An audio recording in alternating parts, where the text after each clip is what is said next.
कहाँ कहाँ कौन से प्लेसेस हैं in Java where you can perform operations. तो मेथड में हम कर सकते हैं, कंस्ट्रक्टर में कर सकते हैं और ब्लॉक में कर सकते हैं। तो देखते हैं कहाँ कहाँ हम यूज़ कर सकते हैं। तो देयर आर 3 places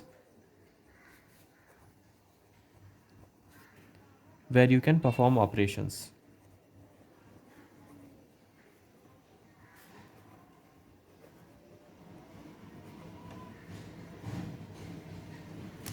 पहला हो गया मेथड, दूसरा हो गया कंस्ट्रक्टर और तीसरा हो गया ब्लॉक। अब what is invoked first, instance, initialiser, block और कंस्ट्रक्टर। तो सबसे पहले आपका क्या इन्वोक होता है, आपका ये कंस्ट्रक्टर इन्वोक होता है या फिर आपका ये इंस्टेंस इनिशियलाइजर ब्लॉक इन्वोक होता है। तो इसका हम एक एग्जांपल देख लेते हैं। सपोज आपका एक क्लास है बाइक।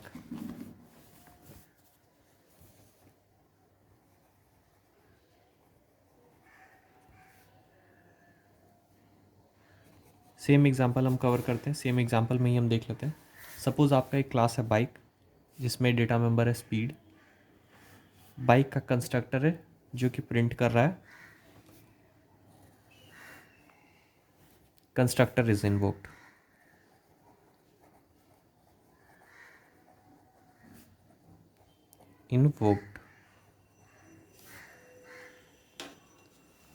तो ये हमारा प्रिंट कर रहा है constructor is invoked.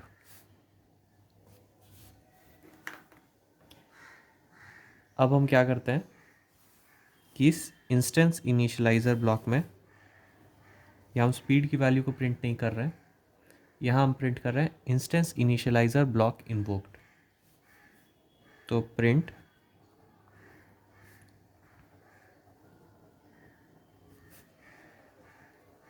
Initialiser block invoked. तो यहाँ कंस्ट्रक्टर में हम प्रिंट कर रहे हैं कंस्ट्रक्टर इज इन्वोक्ड और इंस्टेंस इनिशियलाइजर ब्लॉक में हम कर रहे हैं instance initialiser block is invoked. Same हम मेन मेथड में 2 ऑब्जेक्ट्स बनाते हैं B1 और B2 बाइक का। अब ये हमारा आउटपुट जो आएगा, ये आपका पिछले क्वेश्चन का आउटपुट था। अब ये जो हमारा आउटपुट आएगा वो होगा, सबसे पहले क्या होगा, इंस्टेंस इनिशियलाइजर ब्लॉक इन्वोक होगा। तो आउटपुट आपका फाइनल आउटपुट हो गया, बाइक B1 का ऑब्जेक्ट हुआ, कंस्ट्रक्टर कॉल हुआ, पर उसके पहले हम इंस्टेंस इनिशियलाइजर ब्लॉक इन्वोक होता है। तो ये आपका आउटपुट आ गया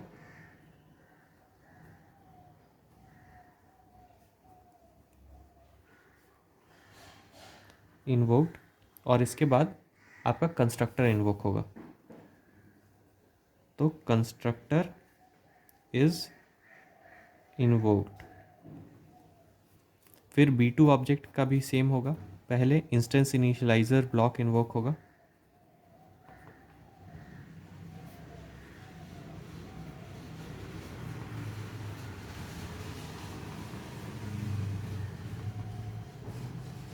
और उसके बाद आपका कंस्ट्रक्टर इज इन्वोक्ड प्रिंट होगा। तो इस एग्जांपल के थ्रू आप देख सकते हैं कि पहले आपका इंस्टेंस इनिशियलाइजर ब्लॉक इन्वोक होता है, उसके बाद ही कंस्ट्रक्टर इन्वोक होता है। तो in this example it seems that instance initialiser block is invoked, but ऐसा केस नहीं है। Instance initialiser block is invoked at the time of object creation. तो जब भी आपका ऑब्जेक्ट क्रिएशन होगा तब इंस्टेंस इनिशियलाइजर ब्लॉक इन्वोक होगा। The Java compiler copies the instance initialiser block in the constructor. तो जावा कंपाइलर कॉपी कर देता है इंस्टेंस इनिशियलाइजर ब्लॉक को in the constructor after the first statement super. So firstly constructor is invoke. तो एक figure के through मैं example demonstrate कर देता हूँ।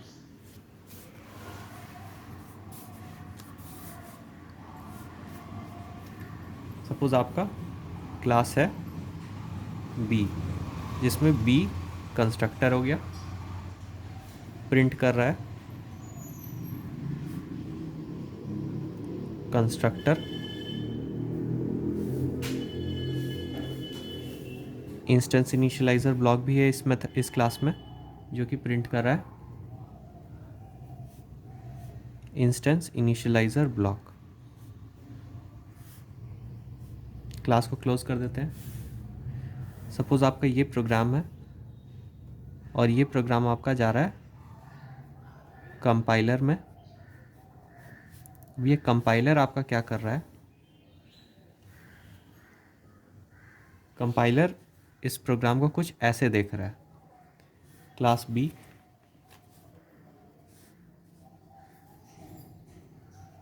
कंस्ट्रक्टर बी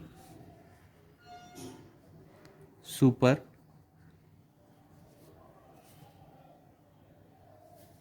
उसके बाद इंस्टेंस इनिशियलाइजर ब्लॉक कॉल हो रहा है, इंस्टेंस इनिशियलाइजर ब्लॉक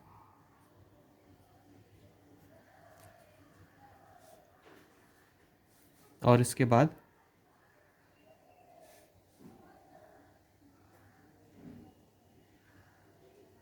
कंस्ट्रक्टर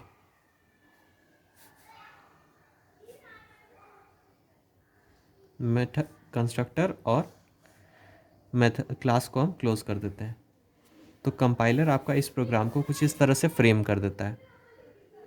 तो ये आपका इंस्टेंस इनिशियलाइजर ब्लॉक कंस्ट्रक्टर के अंदर ही कॉल हो रहा है, जिसके कारण आपको लग रहा है कि इंस्टेंस इनिशियलाइजर ब्लॉक पहले प्रिंट हो रहा है, उसके बाद आपका कंस्ट्रक्टर में प्रिंट होने वाला वैल्यू प्रिंट हो रहा है।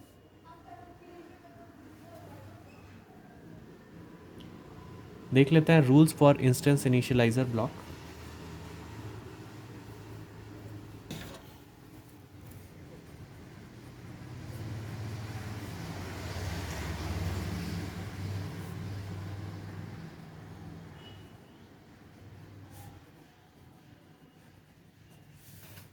पहला रूल हो गया आपका, the instance initialiser block is created when instance of the class is created.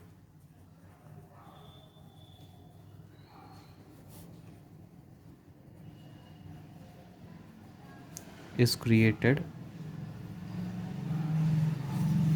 when instance of the class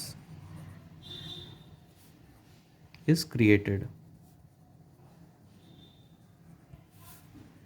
दूसरा हो गया आपका, the instance initialiser block is invoked after parent class constructor.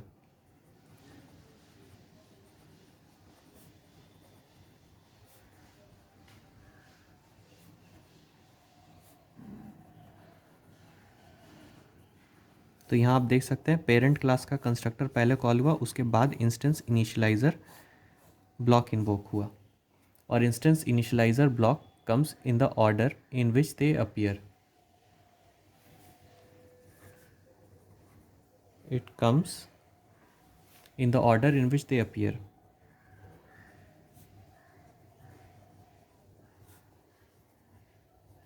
They appear। तो suppose आपका instance initialiser block है जिसमें print हो रहा है 1, दूसरा इंस्टेंस इनिशियलाइजर ब्लॉक है जिसमें प्रिंट हो रहा है 2। तो ये जिस ऑर्डर में मेंशन्ड है उसी ऑर्डर में प्रिंट करेगा। तो ये था एक वीडियो इंस्टेंस इनिशियलाइजर ब्लॉक पर। तो आशा करता हूँ आपको ये वीडियो अच्छा लगा होगा। अगर ये वीडियो अच्छा लगा तो इसे लाइक और शेयर ज़रूर करें। आपका बहुत बहुत धन्यवाद।